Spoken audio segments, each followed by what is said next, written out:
Dark Fantasy and Kerala Matrimony presents Behind Woods Digital Tunes supported by Joya Lucas Quality Food Products and Vivel. Sunfeast Dark Fantasy, ഓരോ ഹൃദയത്തിന്റെയും fantasy. Kerala Matrimony, biggest matrimony service for Malayalis. Joya Lucas, world's favorite jeweler. Quality food products, സർവ്വഗുണ സമ്പന്നം, quality sambar. New Vivel Vedvidya, ancient secrets for timeless beauty. ആറാട്ടണ്ണൻ plus ചെകുത്താൻ plus Bala. മൂന്ന് പേരും അത്ര നോർമലായിട്ട് എനിക്ക് ഫീൽ ചെയ്തിട്ടില്ല. ചെകുത്താൻ ഇങ്ങനെ പറഞ്ഞിട്ടുണ്ടോന്ന് എനിക്കറിയില്ല. അതായത് അന്യസംസ്ഥാന തൊഴിലാളി എന്നൊരു പദം ഉപയോഗിച്ചു എന്ന് പറഞ്ഞു ചെകുത്താൻ. അപ്പോൾ അന്യസംസ്ഥാന തൊഴിലാളിയാണ് അവൻ്റെ നാട്ടിലേക്ക് പോകാൻ പറയാന്ന് പറയുന്ന പോലത്തെ ഒരു ഡയലോഗ് നിങ്ങൾ ഒരു ഇന്ത്യക്കാരൻ്റെ മുഖത്ത് നോക്കി ഇന്ത്യക്കകത്ത് സംസാരിക്കരുത്. അത് വളരെ റോങ് ആയിട്ടുള്ളൊരു സ്റ്റേറ്റ്മെൻ്റ് ആണ്. മലയാളി ആയതുകൊണ്ട് നമുക്ക് രണ്ട് കൊമ്പ് കൂടുതലൊന്നുമില്ല. ചെകുത്താൻ്റെ ഭാഗത്തുള്ള തെറ്റുകൾ ഞാൻ പറയുന്നത് ബാല അന്ന് ചെയ്തത് വളരെ തെറ്റായിട്ടുള്ളൊരു കാര്യമാണ്. ഞാൻ ചെകുത്താനോട് നേരിട്ട് ആ കാര്യം സംസാരിച്ചിട്ടുള്ളതാണ്. അതിൽ ചെകുത്താൻ പറഞ്ഞത് അങ്ങനെയാണെങ്കിൽ നമ്മൾ അങ്ങോട്ട് കോംപ്രമൈസിന് പോകുന്നില്ല, കുറ്റം ചെയ്തിട്ടുള്ള ബാലയാണ്, ബാല കോംപ്രമൈസിന് വരട്ടെ. എല്ലാത്തിനും പ്രതികരിക്കുന്ന ചെകുത്താൻ ഈ ഒരു വോയിസിന് ഒരു എക്സ്പ്ലനേഷൻ തരാം, മേ ബി തരേണ്ടതാണ്. അത് ഇതുവരെയായിട്ട് വന്നിട്ടില്ല. ഈ വോയിസ് നോട്ടും ഈ കേസും തമ്മിൽ ഒന്നും നടക്കാൻ പോകുന്നില്ല. ചെകുത്താനോട് ചോദിച്ചെങ്കിൽ അതൊന്ന് ക്ലാരിഫൈ ചെയ്തുകൂടെ, ആ ഫുൾ ഓഡിയോ കോണ്ടന്റ് പുറത്ത് വിട്ടുകൂടെ? അപ്പോൾ ചെകുത്താൻ പറഞ്ഞത് ഉണ്ണിമുകുന്ദൻ കേസിൽ ക്ഷമിച്ചായിരുന്നു ഉണ്ണിമുകുന്ദനോട്. എനിക്ക് തോന്നുന്നില്ല ഒരു കംപ്ലീറ്റ് വീഡിയോ കണ്ടിട്ടാണ് ആ ഒരു നടൻ എന്നെ വിളിച്ചതെന്നുള്ളത്. ഞാൻ ആ ചീത്ത വിളിച്ചതിൽ ഖേദിക്കുന്നില്ല. പക്ഷെ ആ ചീത്ത വിളി നിങ്ങൾ കേട്ടത് കൊണ്ട് ഞാൻ നിങ്ങളോട് സോറി പറയുന്നു എന്നാണ് അതിൻ്റെ ഒരു എക്സ്പ്ലെയിൻ. അതെനിക്ക് ഡൈജസ്റ്റ് ആയില്ല. ആ പറഞ്ഞ കാര്യത്തിൽ എന്നോടാണ് മാപ്പ് പറയുന്നത്. മലങ്കൾട്ട് ഏറ്റവും കൂടുതൽ ആഘോഷിക്കപ്പെടുന്നുണ്ട്. ഒരു വാക്ക് ഞാൻ ഉപയോഗിച്ചു കഴിഞ്ഞാൽ അതിനെനിക്ക് റെസ്പോൺസിബിലിറ്റി ഇല്ല. അപ്പോൾ ഈ വാക്കുകൾ കൂടെ ഈ ഇഷ്യൂവിൽ പ്രശ്നമായിട്ടില്ലേ എന്നും കൂടെ പറയും. പക്ഷേ ഇതുപോലുള്ള വാക്കുകൾ ഉപയോഗിക്കാതിരിക്കാൻ അദ്ദേഹം ശ്രമിക്കുകയാണെങ്കിൽ നല്ലതായിരിക്കും എന്നൊരു അഭിപ്രായം എനിക്കുണ്ട്. പക്ഷേ നന്മ മാത്രം പറഞ്ഞ് വളരുന്ന ഒരാളെ നമ്മൾ കണ്ടിട്ടുണ്ടോ? സീക്രട്ട് ഏജന്റ് രഹസ്യമാക്കി വെക്കാതെ എല്ലാ കാര്യങ്ങളും പരസ്യമായി പറയുന്ന രീതിയിൽ ഒരുപാട് കാര്യങ്ങളിൽ ഇടപെടുന്നുണ്ട്. സിനിമ മാത്രമല്ല, ഒരുപക്ഷെ അശ്വന്തും ഉണ്ണിയൊക്കെ സിനിമേതര വിഷയങ്ങൾ അധികം സംസാരിക്കാറില്ല. എങ്ങനെ പോകുന്നു ഇപ്പോഴത്തെ ഒരു പ്രസന്റ് നമ്മുടെ ഒരു ബിസിനസ്? നന്നായി അരിയോടിക്കുന്നു, നന്നായി ജീവിക്കുന്നു, സുഖം. അശ്വന്ത്, ഈ കണ്ടന്റ് എന്ന് പറയുന്നത് പലപ്പോഴും സീക്രട്ട് ഏജന്റ് ചെയ്യുന്ന അല്ലെങ്കിൽ സായി ചെയ്യുന്ന കണ്ടന്റ്സ് എന്ന് പറയുന്നത് മറ്റുള്ള കണ്ടന്റ് വെച്ചിട്ടുള്ള കണ്ടന്റ്സ് ആയിരിക്കും, ഒരു റിയാക്ഷൻ വീഡിയോ പോലെയൊക്കെ ആയിരിക്കും. അശ്വന്ത് കുറച്ചുകൂടെ അങ്ങനെയല്ല. അതിലും ഒരു ചെറിയ കാര്യമുള്ളതെന്ന് വെച്ചാൽ മറ്റുള്ള കണ്ടന്റ് തന്നെയാണ്, സിനിമയാണ്. എന്താണ് വ്യത്യാസം രണ്ടുപേരും തമ്മിൽ? സീക്രട്ട് ഏജന്റിന്റെ പണി എളുപ്പമാണ്. ഇരുന്ന് കാറിലിരുന്ന് പറഞ്ഞാൽ മതി. നമ്മൾ സിനിമ പോയി കാണണം, അത് കുറേ ടൈം എടുത്ത് നമ്മളത് വിശകലനം ചെയ്ത് നമ്മൾ അത് പ്രസൻറ്റ് ചെയ്യുമ്പോഴത്തേക്ക് കുറേ ടൈം കൺസ്യൂമിങ് ആണ്. സീക്രട്ട് ഏജന്റ് ഒരു ദിവസം 3-4 വീഡിയോ ചെയ്യുമ്പോൾ നമുക്ക് ആഴ്ചയിൽ 1-2 വീഡിയോ ചെയ്യാൻ പറ്റുള്ളൂ. അതാണ് വ്യത്യാസം കേട്ടോ. അതിലേക്ക് നമുക്ക് വരാം. പൊതുവിൽ അത്രയേറെ കർക്കശമായിട്ടുള്ള അഭിപ്രായം ഉണ്ണി പറയാറില്ല. പക്ഷെ ഉണ്ണിക്കും കണ്ടന്റ് വേണം. കർക്കശമായിട്ടുള്ള അഭിപ്രായം പറഞ്ഞാലേ കണ്ടന്റ് കിട്ടുള്ളൂ എന്നാണ് നമ്മുടെ ഒരു ധാരണ.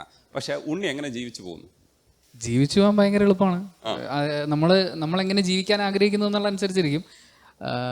പിന്നെ ഇത് ആർട്ടാണല്ലോ. കർക്കശമായി പറയുക എന്ന് പറയുമ്പോഴും അതൊരു സ്റ്റൈലാണ്.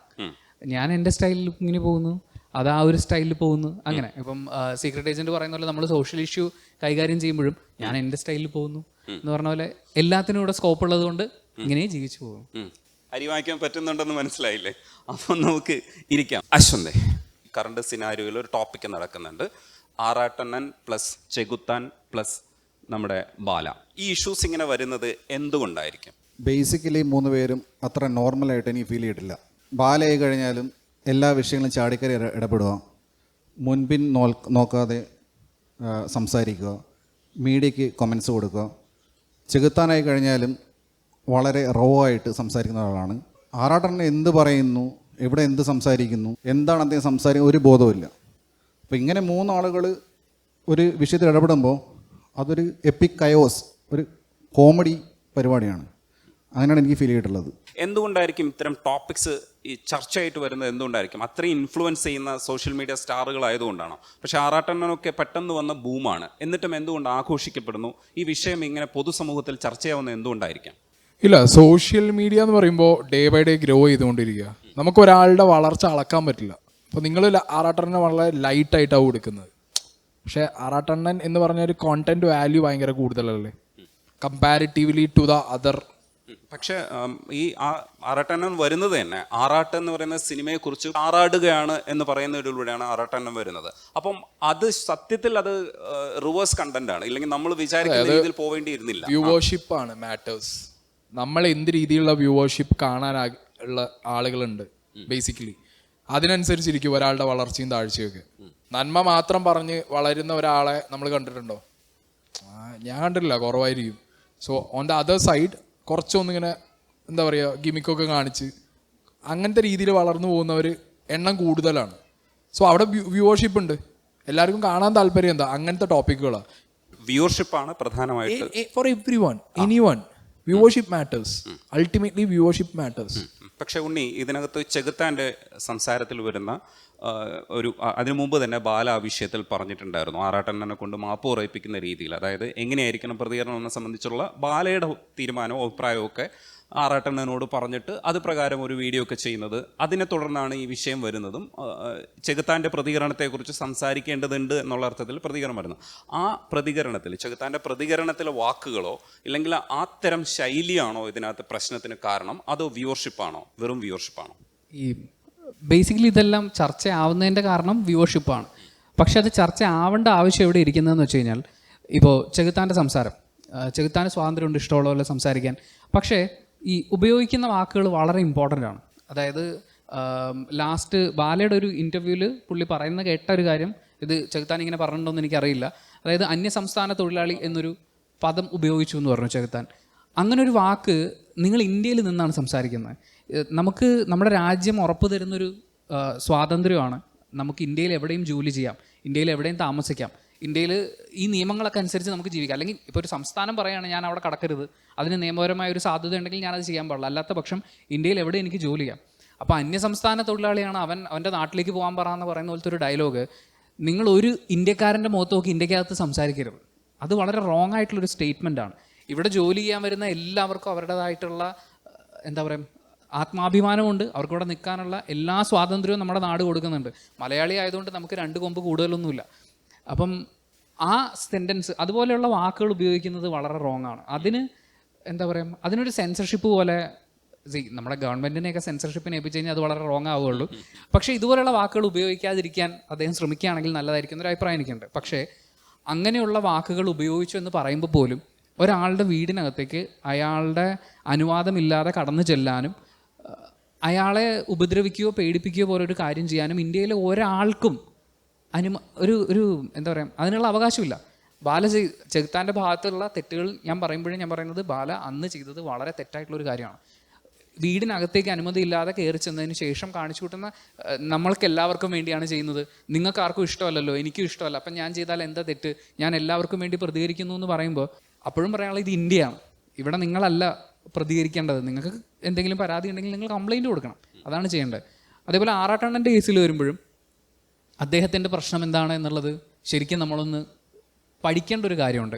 അത് പുള്ളിയെ ഒന്ന് മനസ്സിലാക്കേണ്ടതുണ്ട്. പുള്ളിയെ ഡീൽ ചെയ്യുന്നതിലൊരു പ്രശ്നമുണ്ട്. കഴിഞ്ഞ ദിവസം തിയേറ്ററിൽ വെച്ചിട്ട് പുള്ളി ഒരു സിനിമയെക്കുറിച്ച് സംസാരിക്കാൻ വരുമ്പോൾ നിനക്ക് OBC അല്ലടാന്ന് ചോദിച്ചിട്ട് ഒരാൾ കളിയാക്കുന്നുണ്ടായിരുന്നു. അത് യൂട്യൂബിലുണ്ടായിരുന്നു. അതായത് ആ ചോദിച്ച ആൾ ഉപയോഗിച്ച വാക്ക് വളരെ തെറ്റാണ്. ആൻഡ് അയാളുടെ മാനസികാവസ്ഥയാണ് ആ കളിയാക്കിയത്. അതൊരിക്കലും ചെയ്യാൻ പാടില്ലാത്തൊരു കാര്യമാണ്. അപ്പോൾ ഇതൊക്കെ ചെയ്തിട്ടും അയാൾ അവിടെ നിന്ന് വീഡിയോ ചെയ്യുന്നുണ്ട്, അടുത്ത ദിവസവും അയാളുടെ അഭിപ്രായം ചോദിക്കാൻ അവിടെ മീഡിയ പോകുന്നുണ്ട്. അപ്പം നമ്മൾ ഈ കാര്യങ്ങളെയൊക്കെ ഡീൽ ചെയ്യുന്നതിൽ അല്ലെങ്കിൽ ഈ ഓരോ ആളുകളും ചെയ്തു കൂട്ടുന്നതിലൊക്കെയുള്ള ഒരുപാട് റോങ് ആയിട്ടുള്ള കാര്യങ്ങളുണ്ട്. തിരുത്തിയാൽ കൂടുതൽ നന്നാവും എന്ന് പറയുന്ന കാര്യങ്ങൾ അതുകൂടി ചർച്ചയാവേണ്ടത് കൊണ്ട് വ്യൂവിൻ്റെ അടിസ്ഥാനത്തിലായാലും എന്തിൻ്റെ അടിസ്ഥാനത്തിലായാലും ഈ വിഷയങ്ങൾ ആളുകൾ കൂടുതൽ ശ്രദ്ധിക്കുന്നതും ചർച്ചയാവുന്നതും വളരെ നല്ലതാണ്. ചെകുത്താൻ വിഷയത്തിൽ എന്തായാലും വാക്കുകൾ ഒരു പ്രശ്നമാണ്. ഇപ്പോൾ അശ്വന്ത് വാക്കുകൾ ഉപയോഗിക്കുന്നതിൽ ഫേമസ് ആയിട്ടുള്ള ആളാണ്. മലങ്കൾട്ട് ഏറ്റവും കൂടുതൽ ആഘോഷിക്കപ്പെടുന്നുണ്ട്. അപ്പോൾ ഇത്തരത്തിലുള്ള വാക്കുകൾ ഉപയോഗിക്കുമ്പോൾ അതിന് രണ്ടർത്ഥം ആൾക്കാർ സങ്കല്പിക്കുന്നുണ്ട്. അശ്വന്ത് സങ്കല്പിക്കുന്ന ഒരു അർത്ഥമാണ്, പക്ഷേ മറ്റുള്ളവർ സങ്കല്പിക്കുന്നത് ബന്ധപ്പെടുത്തിയാണ്. അതിൻ്റെ ഉത്തരവാദിത്വം അശ്വന്തിന് കൂടെ ഉണ്ട്. അപ്പോൾ ഈ വാക്കുകൾ കൂടെ ഈ ഇഷ്യൂവിൽ പ്രശ്നമായിട്ടില്ലേ എന്നും കൂടെ പറയൂ. അതായത് a word does not contain a meaning by itself എന്നാണ്. ഒരു വാക്കിന് അതിൻ്റെ അർത്ഥമില്ല. ഒരു വാക്ക് ഞാൻ ഉപയോഗിച്ച് കഴിഞ്ഞാൽ അതിനെനിക്ക് റെസ്പോൺസിബിലിറ്റി ഇല്ല. അത് കേൾക്കുന്ന ആൾ എന്താണ് മനസ്സിലാക്കുന്നത് എന്നുള്ളത് അയാളുടെ ഉത്തരവാദിത്തമാണ്.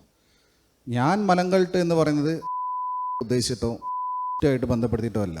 ഞാൻ മലങ്കൾട്ടിന് കൊടുത്തുള്ള ഡെഫിനിഷൻ എന്ന് പറയുന്നത്, ഒരു സിനിമ അതെന്താണോ ഉദ്ദേശിച്ചത് ആ തരത്തിൽ അത് ആസ്വദിക്കാൻ കഴിയാതെ വരികയും പിന്നീട് ആ സിനിമ തന്നെ അതിൻ്റെ ഒരു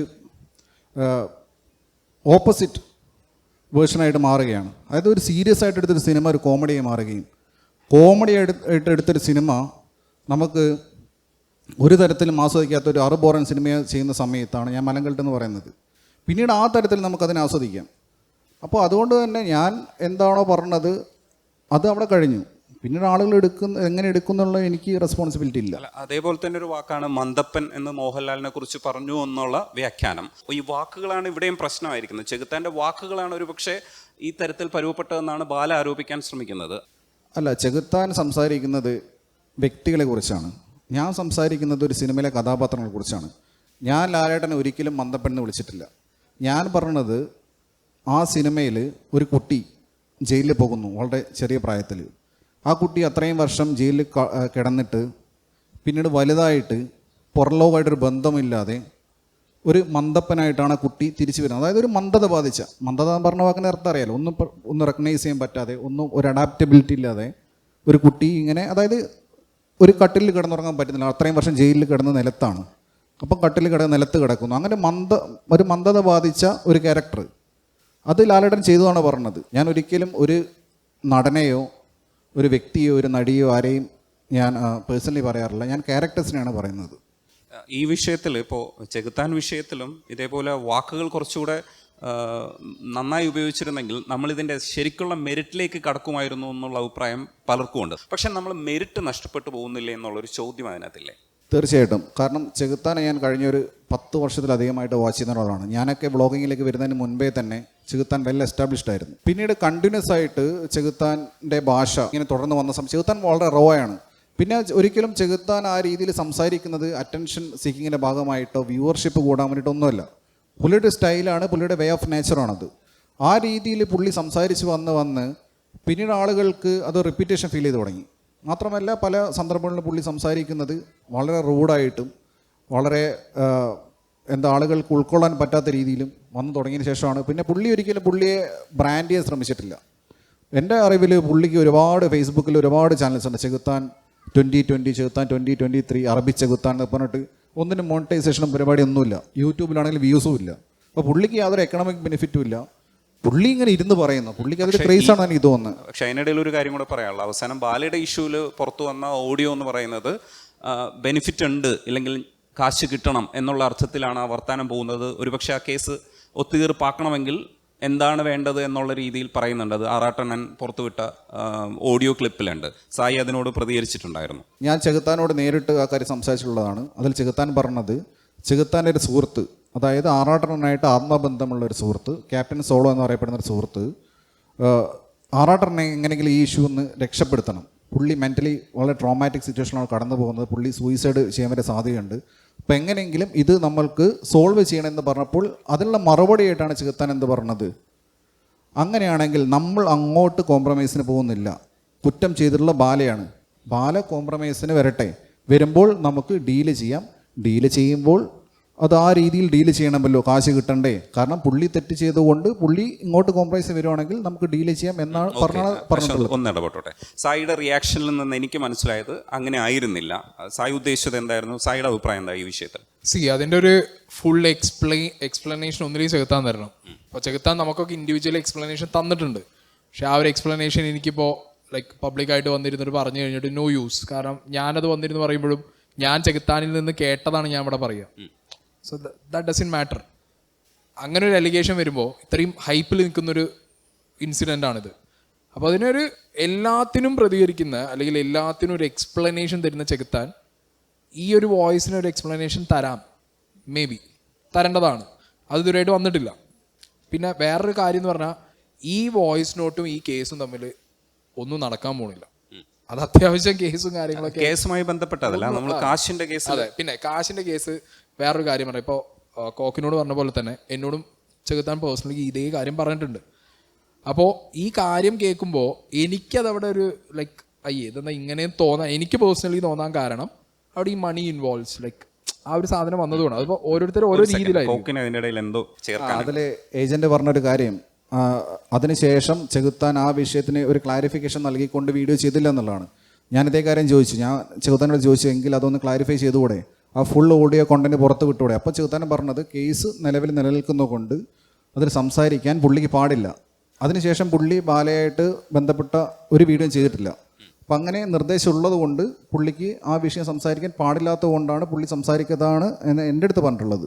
അത് തൽക്കാലം നമുക്ക് ഷിഫ്റ്റ് ചെയ്തിട്ട് നമ്മൾ സംസാരിച്ചുകൊണ്ടിരുന്ന വാക്കിനെ കുറിച്ചാണ്. ഒരുപക്ഷെ ഉണ്ണി മുകുന്ദൻ കേസിൽ വിളിച്ച് സംസാരിക്കുന്ന സമയത്ത് വാക്കുകൾ തെറ്റുകയും പ്രതികരണത്തിൻ്റെ ശൈലി മാറുകയും പല ഭാഷയിൽ ചീത്ത വിളിക്കുകയൊക്കെ ചെയ്തതാണ് ഇപ്പോഴും സായിക്ക് ക്ഷമിക്കാൻ പറ്റാത്തൊരു കാര്യം. അത് ക്ഷമിച്ചായിരുന്നു ഉണ്ണി മുകുന്ദനോട്?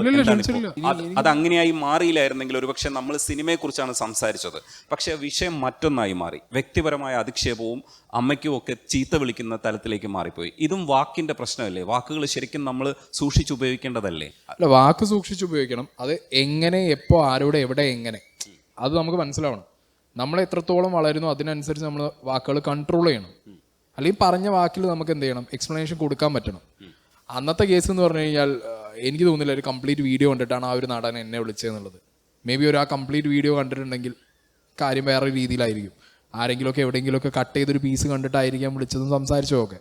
സോ അങ്ങനെ ആ ഒരു രീതിയിൽ വാക്കുകൾ ഒരാൾ നല്ല ദേഷ്യം വന്ന് നിൽക്കുമ്പോൾ അയാൾ എന്ത് പറയും എന്നുള്ളതിന് അയാൾക്ക് തന്നെ ഒരു ഐഡിയ ഉണ്ടാവില്ല. അപ്പം ഞാനാണെങ്കിലും നിങ്ങളാണെങ്കിലും ആരാണെങ്കിലും. സോ അങ്ങനത്തെ ഒരു സിറ്റുവേഷനിൽ പല വാക്കുകളും ഉപയോഗിക്കും, പിന്നെ അത് റിഗ്രറ്റും ചെയ്യും. രണ്ടും സംഭവിക്കും. പക്ഷെ എൻ്റെ പേഴ്സണൽ കേസിലുണ്ടായതെന്ന് വെച്ച് കഴിഞ്ഞാൽ എന്നോട് വിളിച്ചിട്ട് കുറേ ചീത്ത പറഞ്ഞു. അതിനുശേഷം നെക്സ്റ്റ് ഡേ പോയിട്ട് ഞാൻ ആ ചീത്ത വിളിച്ചതിൽ ഖേദിക്കുന്നില്ല, പക്ഷെ ആ ചീത്ത വിളി നിങ്ങൾ കേട്ടത് കൊണ്ട് ഞാൻ നിങ്ങളോട് സോറി പറയുന്നു എന്നാണ് അതിൻ്റെ ഒരു എക്സ്പ്ലനേഷൻ. അതെനിക്ക് ഡൈജസ്റ്റ് ആയില്ല. അതുകൊണ്ടാണോ ക്ഷമ ഇതുവരേക്കും ക്ഷമിക്കണമെന്നുള്ളൊരു ആറ്റിറ്റ്യൂഡിലേക്ക് സായി എത്താത്തത്? അതെ, കാരണം എൻ്റെ മാതാവിനെയും പിതാവിനെയും ചീത്ത പറഞ്ഞു, ഹിന്ദിയിലും മലയാളത്തിലും ഒക്കെ ചീത്ത പറഞ്ഞു. ആ പറഞ്ഞ കാര്യത്തിൽ എന്നോടാണ് മാപ്പ് പറയേണ്ടത്. അല്ലാതെ ഞാൻ എൻ്റെ ചാനലിൽ ആ ഒരു വോയിസ് വന്നപ്പോൾ അത് കേട്ട സമൂഹത്തിനോടല്ല പറയേണ്ടത്. ഇപ്പം ആ വ്യക്തി എന്നെ വിളിക്കാൻ കാരണം എന്താ, ഞാൻ എൻ്റെ വീഡിയോയിലൂടെ ആ വ്യക്തിയുടെ അപ്ബ്രിങ്ങിങ്ങിനെ കുറിച്ച് പറഞ്ഞു, വളർത്ത് ദോഷത്തിനെ കുറിച്ച് സംസാരിച്ചു എന്ന് പറയുന്നത്. അപ്പോൾ ആ വ്യക്തി എന്നെ വിളിച്ച് പറയുന്നത് എന്താ, നീ ഇൻഡയറക്ട്ലി എൻ്റെ പാരൻസിനെയാണ് നീ ഉദ്ദേശിച്ചത്. അപ്പം അവിടെ പാരൻസിനോട് അത്രത്തോളം വൈകാരികമായി അറ്റാച്ച്മെൻ്റ് ഉള്ള, സ്വന്തം പാരൻസിനെ ഇഷ്ടപ്പെടുന്ന ഒരാൾക്കും വേറൊരാളെ പാരൻറ്റിനെ പോയി തെറി വിളിക്കാനോ ചീത്ത വിളിക്കാനോ പറ്റില്ല. ഞാൻ അങ്ങനെ എനിക്ക് മനസ്സിലായിട്ടുള്ളത്. എനിക്ക് എൻ്റെ പാരൻസിനോട് സെൻറ്റിമെൻറ്റ്സ് ഉണ്ട്. ഞാൻ അവരെ പോലെ തന്നെയാണ് എല്ലാവരുടെ പാരൻസിനെയും കാണുന്നതെന്നുണ്ടെങ്കിൽ ഞാൻ എന്തിനാ വേറൊരാളെ പാരൻറ്റിനെ പോയി തെറി വിളിക്കേണ്ട ആവശ്യം ഇല്ല. അൺവാണ്ടഡ് ആണ്. സോ അവിടെ ആ ഉപയോഗിച്ച വാക്കുകൾ എനിക്ക് പേഴ്സണലി ഹേർട്ടായിട്ടുണ്ട് എന്നുണ്ടെങ്കിൽ അവിടെ ഒരു പബ്ലിക് അപ്പോളജി ഇടുമ്പോൾ അവിടെ എന്താ ഇടുക, ഞാൻ ആ വ്യക്തിയോടും വ്യക്തിയുടെ മാതാപിതാക്കളോടും സൊസൈറ്റിയോടും മാപ്പ് ചോദിക്കുന്നു എന്നാണ് അത് ഇടേണ്ടത്. അവിടെ അങ്ങനെയല്ല വന്നത്. അപ്പോൾ നാളെ ഒരു കാലഘട്ടത്തിൽ സായിക്ക് ക്ഷമിക്കാൻ കഴിയട്ടെ, പ്രോപ്പറായിട്ടുള്ളൊരു ഡീലിങ്സ് ഉണ്ടാവട്ടെ അതിനകത്ത്. ഉണ്ണി, ഈ വാക്കുകളാണ് നമ്മുടെ പ്രശ്നം. ഉണ്ണി കുറച്ചുകൂടെ ഈ കാര്യങ്ങളിൽ ശ്രദ്ധിക്കുന്നതായിട്ടാണ് എനിക്ക് തോന്നിയിട്ടുള്ളത്.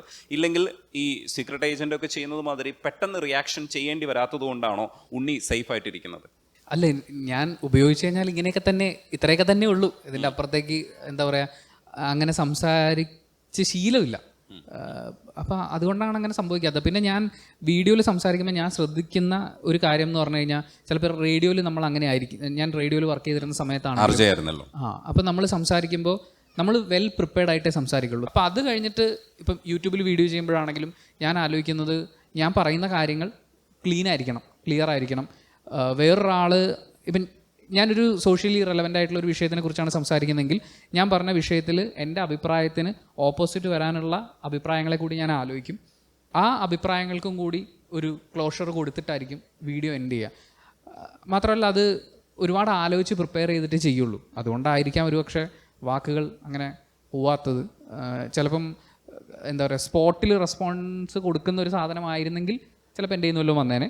പക്ഷെ ഞാൻ പ്രിപ്പയർഡ് ആയിട്ട്, കാര്യം ഇത് നമ്മൾ റീച്ച് കൂടുന്തോറും നമുക്ക് കുറച്ച് ഉത്തരവാദിത്തം കൂടണം എന്ന് വിചാരിക്കുന്ന ഒരാളാണ്. അങ്ങനെയാണെങ്കിൽ കൂടുതൽ ഉത്തരവാദിത്തം കാണിക്കേണ്ടി വരും. കോക്കിൻ്റെ വീഡിയോസിനൊക്കെ ഭയങ്കര റീച്ചാണെന്നാണ് ഞാൻ മനസ്സിലാക്കുന്നത്. കോക്ക്, ഒരു കാര്യം കൂടെ ഞാൻ ചോദിച്ചോട്ടെ. ഈ മോഹൻലാൽ ഫാനാണ് കോക്കെന്ന് ഞാൻ പലപ്പോഴും പറഞ്ഞു കേട്ടിട്ടുണ്ട്. പക്ഷേ പേരുദോഷം ഉണ്ടാക്കിയിരിക്കുന്നതും ഈ പറയുന്ന രീതിയിൽ സംസാരിച്ചു, മോഹൻലാലിനെതിരെ സംസാരിച്ചു, മമ്മൂക്കയ്ക്കെതിരെ വീഡിയോ ചെയ്യുന്നു എന്നൊക്കെയുള്ള അർത്ഥത്തിലാണ്. പക്ഷേ അവസാനത്തെ വീഡിയോ ഞാൻ കണ്ടിട്ടുണ്ടായിരുന്നു, നമ്മുടെ ലേറ്റസ്റ്റ് ഫിലിമായിട്ടുള്ള ജയിലറിൻ്റെ റിവ്യൂവിൽ വളരെ നല്ല അഭിപ്രായമാണ് പറഞ്ഞിരിക്കുന്നത്. ജയിലറിനെ കുറിച്ചും വളരെ നല്ല അഭിപ്രായം പറഞ്ഞിട്ടുണ്ട്. ഒരുപക്ഷെ അതിനകത്ത് എനിക്ക് തോന്നിയ ഒരു കാര്യം എന്ന് പറയുന്നത്, ഈ അതിനകത്ത് കാണിച്ചിരിക്കുന്ന വയലൻസിനെ പ്രൊമോട്ട് ചെയ്യുന്ന രീതി സംസാരിച്ചു എന്ന് എനിക്ക് തോന്നി. വ്യക്തിപരമായ അഭിപ്രായമാണ്. അതെങ്ങനെയാണ് ആഘോഷിക്കേണ്ടതെന്ന് എനിക്കറിയില്ല, അതുകൊണ്ട് ചോദിക്കുകയാണ്. അത് ചോരയൊക്കെ കാണുന്നത് കോക്കിനെ സംബന്ധിച്ചിടത്തോളം വളരെ ഹരം കൊള്ളിക്കുന്ന കാഴ്ചയായിട്ടാണ് പറഞ്ഞിരിക്കുന്നത്. അതുകൂടെ ചേർത്തിട്ട് ഈ മോഹൻലാൽ ഫാനാണ് എന്ന് വിളിച്ചു പറയാനുള്ളൊരു കാരണവും കൂടെ പറയും. വ്യക്തമായ കാരണം എന്ന് പറയുന്നത് 2019 ഇറങ്ങിയ ലൂസിഫർ എന്ന് പറഞ്ഞ സിനിമയ്ക്ക് ശേഷം ഞാൻ മോഹൻലാലിൻ്റെ ഒരു സിനിമ പൂർണ്ണമായി ആസ്വദിച്ച് കണ്ടത് ദൃശ്യം 2 ആണ്. അത് OTT റിലീസായിരുന്നു, അത് തിയേറ്റർ എക്സ്പീരിയൻസ് ആയിരുന്നില്ല. പിന്നീട് വന്നിട്ടുള്ള സിനിമകൾ എൻ്റെ റിവ്യൂസിന് എടുത്ത് നോക്കി കഴിഞ്ഞാൽ അറിയാം, വളരെ മോശമെന്ന് മാത്രമല്ല, മോഹൻലാൽ എന്ന് പറയുന്ന ഒരു ആക്ടറിൻ്റെ ടോട്ടൽ കരിയറിൽ തന്നെ കണ്ടിന്യൂസ് ആയിട്ട് ഇത്രയും മോശം ചിത്രങ്ങൾ, മോശം പെർഫോമൻസസ്, അങ്ങനെ ഒരു എക്സ്പെക്റ്റേഷൻ ഇല്ലാതെയാണ് ഞാൻ ഈ സിനിമ കണ്ടുള്ളത്. ജയിലർ എനിക്ക് ഒരു എക്സ്പെക്റ്റേഷൻ നെൽസൻ്റെ ഭാഗത്തായി കഴിഞ്ഞാൽ, കാരണം ബീസ്റ്റ് എടുത്തതിന് ശേഷം വന്ന സിനിമ ആയതുകൊണ്ട് തന്നെ. പിന്നെ ലാലേട്ടൻ്റെ ഫസ്റ്റ് ലുക്ക് പോസ്റ്റർ വന്ന സമയത്തിന് എനിക്കൊരു കോമഡി പീസായിട്ടാണ് ഫീൽ ചെയ്തിട്ടുള്ളത്. ആ കോസ്റ്റ്യൂമും ആ ഒരു ചേപ്ര വിഗും എല്ലാം വെച്ചിട്ട്. അത് കഴിഞ്ഞിട്ട് ഈ സിനിമ ബിൽഡ് ചെയ്തിട്ടുള്ള രീതി, അത് ലാലേട്ടന് കൊടുത്തിരിക്കുന്ന സ്പേസ്, അതിൻ്റെ ഒരു ഓറ, അതിൻ്റെ ഒരു എലവേഷൻ എന്ന് പറയുന്നത് ഒരു എപ്പിറ്റം ഓഫ് ലാലേട്ടൻ സ്വാഗായിരുന്നു. അത് കണ്ടപ്പോൾ ലൂസിഫറിൽ കണ്ടതിന് ശേഷം ഉറങ്ങിക്കിടന്ന സിംഹം ലാലേട്ടൻ എന്ന് പറയുന്ന ഒരു ഫാൻ ഉയർത്തെഴുന്നേറ്റു. സത്യമാണ്. ഫസ്റ്റ് ഇൻട്രോ കഴിഞ്ഞ് ലാസ്റ്റ് സെക്കൻഡ് കമ്മിങ് ഓഫ് ലാലേട്ടൻ വന്ന സമയത്തേക്ക് കൈവിട്ടുപോയി, കണ്ണ് നിറഞ്ഞു സത്യം പറഞ്ഞു കഴിഞ്ഞാൽ. കാരണം അത് എപ്പോഴോ ബ്ലഡിൽ കയറിപ്പോയതാണ്, ചെറുപ്പം മുതലേ അത് പുറത്തേക്ക് വന്നതാണ്. അത് എനിക്ക് അങ്ങനെ തന്നെ പറയണമെന്ന് തോന്നി, ഞാൻ പറഞ്ഞു. പിന്നെ second question, blood shed, violence എനിക്ക് സിനിമയിൽ കാണാൻ ഭയങ്കര ഇഷ്ടമാണ്. നേരിട്ട് കാണാമെന്ന് ഞാൻ പറയുന്നില്ല, സിനിമയിൽ കാണാൻ എനിക്ക് ഭയങ്കര ഇഷ്ടമാണ്. ഞാൻ ഇഷ്ടംപോലെ കൊറിയൻ ഫിലിംസ് കാണുന്നതാണ്. ഈ കൊറിയൻ ഫിലിംസിലാണ് ഞാൻ കണ്ടതിൽ വെച്ചിട്ട് ഏറ്റവും കൂടുതൽ വയലൻസ് ഉള്ളത്. അപ്പോൾ ആ തരത്തിൽ ഒരാളെ നിർത്തിയിട്ട് ഒറ്റയടിക്ക് തല വെട്ടിയിട്ട് ബ്ലഡ് ഇങ്ങനെ പമ്പ് ചെയ്യുക, അത് സാധാരണ നമ്മുടെ മലയാള സിനിമയിലേക്ക് ഒരു സൂപ്പർ സ്റ്റാർ ഫിലിംസ് ആവുന്ന സമയം, ഈവൻ ലാലേട്ടൻ്റെ ഫിലിംസ് ആയി കഴിഞ്ഞാൽ, മമ്മൂക്കിയുടെ ആയി കഴിഞ്ഞാലൊക്കെ ഇത് കുട്ടികൾ വരണം, കുടുംബം വരണം എന്നൊക്കെ പറഞ്ഞിട്ട് ഇതിൽ കുറേ കോംപ്രമൈസ് ചെയ്യും. ഈവൻ വിജയുടെ സിനിമകളായി കഴിഞ്ഞാലൊക്കെ തന്നെ ഒരു പരിധിവരെ കോംപ്രമൈസ് ചെയ്യുന്നതായിട്ട് നമുക്ക് കാണാൻ സാധിക്കും. ഇതിലങ്ങനെ ഒരു കോംപ്രമൈസും ഇല്ല. വയലൻസ് അറ്റ് ഇറ്റ്സ് ബെസ്റ്റ് എന്നാണ് എൻ്റെ റിവ്യൂ പറഞ്ഞിട്ടുള്ളത്. അത് ഞാൻ മാക്സിമം എൻജോയ് ചെയ്തിട്ടുണ്ട് എന്നുള്ളത് തന്നെയാണ് ഞാൻ പറഞ്ഞിട്ടുള്ളത്. അത് ഞാൻ ഭീകരമായിട്ട് ആസ്വദിച്ചിട്ടുണ്ട്. കാര്യത്തിൽ എനിക്ക് ഉണ്ണിയോട് ഒരു അഭിപ്രായം ചോദിക്കാനുണ്ട്. ഉണ്ണി, ശരിക്കും ഈ വയലൻസിനെ എങ്ങനെ ആഘോഷിക്കപ്പെടുമ്പോൾ, കൊറിയൻ സിനിമയെക്കുറിച്ച് പറഞ്ഞു, ഈ കൊറിയൻ സിനിമയിൽ കിം ഗി ഡൂക്കിനോട് ഒരു കാലത്ത് മാധ്യമപ്രവർത്തകർ ചോദിച്ചിരുന്നു, ഇത്രയും വയലൻസ് എന്തിനാണെന്ന് ചോദിക്കുമ്പോൾ പുള്ളി പറയുന്നത് അതിന് എഗെയിൻസ്റ്റ് ആയിട്ടുള്ള പ്രതികരണം, ബുദ്ധൻ്റെയൊക്കെ ഇമേജസ് ഒക്കെ ഉപയോഗിച്ചുകൊണ്ട് സിനിമ ചെയ്യുന്ന ഒരു രീതിയാണ് കിം ഗിക്കുള്ളത്. ഈ വയലൻസ് ശരിക്കും നമ്മളെ ഏതെങ്കിലും തരത്തിൽ സാങ്കേതികമായിട്ടോ ഏതെങ്കിലും ഈ നമ്മൾ പറയുന്ന മനഃശാസ്ത്രപരമായിട്ടോ എങ്ങനെയെങ്കിലും വയലൻസിന് എഗെയിൻസ്റ്റ് ആയിട്ടുള്ളൊരു വികാരം ഉണ്ടാക്കുന്നുണ്ടോ? ഈ വയലൻസ് ഇങ്ങനെ ആഘോഷിക്കപ്പെട്ടാൽ ശരിക്കും നമ്മളും ആ വയലൻസിലേക്ക് ആകർഷിക്കപ്പെടുമോ? ഉണ്ണിയുടെ അഭിപ്രായത്തിൽ എന്താണ് ഈ സിനിമയോട് ചേർത്തിട്ട്, ജയിലറും കൂടെ ചേർത്തിട്ട് പറയും? അല്ല, ഈ വയലൻസ് ഉള്ള സിനിമകൾ സെൻസർ ബോർഡ് സർട്ടിഫൈ ചെയ്യുന്നുണ്ട് 18+. നിങ്ങൾക്ക് ഈ ഏജ് ഗ്രൂപ്പിന് മുകളിലുള്ളവർ കാണേണ്ടതാണ്, ഇതിൽ വയലൻസ് ഉണ്ട് എന്നുള്ള കാര്യം.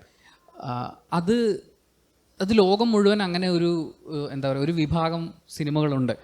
അതിന് അതിൻ്റേതായിട്ടുള്ളൊരു ഫാൻ ബേസും ഉണ്ട്. ഇപ്പം വയലൻസ് സിനിമയിൽ കാണുന്നത് ഈ പറഞ്ഞ പോലെ എനിക്കും ഒരു മോശം കാര്യമാണ് എന്നല്ല എനിക്ക് ഫീൽ ചെയ്യുന്നത്. പക്ഷെ അത് കാണേണ്ടവരെ കാണാവൂ എന്നുള്ളതാണ് എൻ്റെ അഭിപ്രായം. ഇപ്പം ജയിലർ സിനിമയിലാണെങ്കിലും ആ വയലൻസ് കാണിച്ചത് അത് ഒരു ആക്ഷൻ്റെ ഭാഗമായിട്ട് വരുന്നതാണ്. ഇപ്പോൾ ഒരാൾ ഒരു 4 പേരെ ഇടിച്ച് തെറിപ്പിച്ചു, ഒരാളുടെ ദേഹത്തുനിന്ന് ഒരു തുള്ളി രക്തം പോലും വരാതെ എല്ലാവരും തളർന്നു കിടക്കുന്ന രംഗം നമുക്കറിയാതെ ആർട്ടിഫിഷ്യൽ ആണെന്ന്. പക്ഷേ ഇതിന് കുറേം കൂടി ഒറിജിനൽ സാധനം കൊണ്ടുവരുന്നത്, എനിക്കൊന്ന് മനുഷ്യൻ പണ്ട് മറ്റേ വേട്ടയാടിയൊക്കെ ജീവിച്ചിരുന്ന ആളുകളാണ്, നമ്മൾ യുദ്ധക്കൊതിയന്മാരായിരുന്നു. ആ പറയുന്ന സാധനമൊക്കെ നമ്മുടെ ബ്രെയിനിൽ എവിടെയെങ്കിലും കിടക്കുന്നതുകൊണ്ടായിരിക്കാം. അതാണ് നാച്ചുറലി, അല്ലെങ്കിൽ അങ്ങനെയാണ് ആ സീനുകൾ, ആ സീക്വൻസുകൾ വരിക. അല്ലെങ്കിൽ അതിൻ്റെ ഏറ്റവും ഒറിജിനൽ ഫീലിൽ നമ്മളെ കൊണ്ടെത്തിക്കാൻ പറ്റുന്നത് അങ്ങനത്തെ കുറച്ച് വയലൻസും ബ്ലഡും ഒക്കെ വരുമ്പോഴാണ്. പക്ഷേ എന്നെ സംബന്ധിച്ചിടത്തോളം ഞാൻ വയലൻസ് കാണുമ്പോൾ, അതായത് കൊറിയൻ സിനിമ എന്ന് പറയുമ്പോൾ പിയാത്ത, ഈ നമ്മുടെ കിംഗിയുടെ പിയാത്തയും മോബിയസും ഒക്കെ കാണുന്ന സമയത്ത് ഞാൻ കണ്ണുപൊത്തിയിരുന്നു. കാരണം എനിക്കത് സഹിക്കാൻ പറ്റാത്ത കാര്യമാണ്. അതുകൊണ്ട് എനിക്ക് എങ്ങനെയാണത് ആഘോഷിക്കേണ്ടതെന്ന് അറിയില്ല. അല്ല, ഓരോരുത്തർക്കും ഇത് പല രീതിയിലായിരിക്കും അഫക്റ്റ് ആവുക. ചില ആളുകൾക്ക് കണ്ടിരിക്കാൻ പറ്റില്ല, ചില ആളുകൾക്ക് അത് കാണാൻ പറ്റും. അതിലൊരു ആർട്ടിസ്റ്റിക് സാധനമുണ്ട്. കുട്ടികളുടെ കാര്യം കൂടെ ചേർത്ത് പറയും. 18 വയസ്സിന് ശേഷമാണ് കാണേണ്ടത്, ശരിയാണ്. അത് സർട്ടിഫിക്കേഷനൊക്കെ ഉണ്ടെങ്കിലും ഈ കുട്ടികളെല്ലാം ഈ സിനിമകളൊക്കെ കാണും. കുട്ടികളെ നമ്മൾ ആ രീതിയിൽ പരിഗണിക്കണ്ട. പക്ഷേ അങ്ങനെ ഒരു കാര്യം കൂടെ നമ്മൾ പരിഗണിക്കുമ്പോൾ ഈ വയലൻസിന് എങ്ങനെയാണ്? അതായത് നമ്മുടെ നാട്ടിൽ മദ്യം അവൈലബിൾ ആണ്, കുട്ടികൾ കഴിക്കാൻ പാടില്ല എന്ന് പറഞ്ഞിട്ടുണ്ട്. അത് അവർ കഴിക്കാതിരിക്കാൻ വേണ്ടി നമ്മൾ എങ്ങനെയാണോ അതിനെ റെഗുലേറ്റ് ചെയ്യുന്നത്, എന്തൊക്കെ കാര്യങ്ങൾ നമ്മൾ അതിൽ ശ്രദ്ധിക്കുന്നുണ്ടോ, അതേപോലെ തന്നെ സിനിമയുടെ കാര്യത്തിലും അല്ലെങ്കിൽ കുട്ടികൾ കൺസ്യൂം ചെയ്യുന്ന വെബ് കോണ്ടന്റിൻ്റെ കാര്യത്തിലും നമ്മൾ അങ്ങനെ ഒരു ശ്രദ്ധ കൊണ്ടുവരണം. അല്ലെങ്കിൽ അങ്ങനെ കൊണ്ടുവരാനുള്ള മാർഗ്ഗങ്ങളെക്കുറിച്ചാണ് നമ്മൾ ആലോചിക്കേണ്ടത്. Dark Fantasy and Kerala Matrimony presents Behind Woods Digital Tunes supported by Joy Alucas, Quality Food Products and Vivel. Sunfeast Dark Fantasy, ഓരോ ഹൃദയത്തിന്റെയും ഫാന്റസി. Kerala matrimony, biggest matrimony service for Malayalis. Joy Alucas, world's favorite jeweler. Quality Food Products, സർവ്വഗുണ സമ്പന്നം, quality sambar. New Vivel Ved Vidya, ancient secrets for timeless beauty.